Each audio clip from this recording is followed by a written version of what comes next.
Hi everyone, welcome back to the channel. In today's recipe, how to pickles chili peppers for long-term use.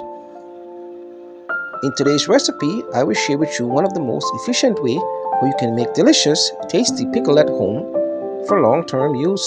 So before we begin, please take a moment and subscribe and welcome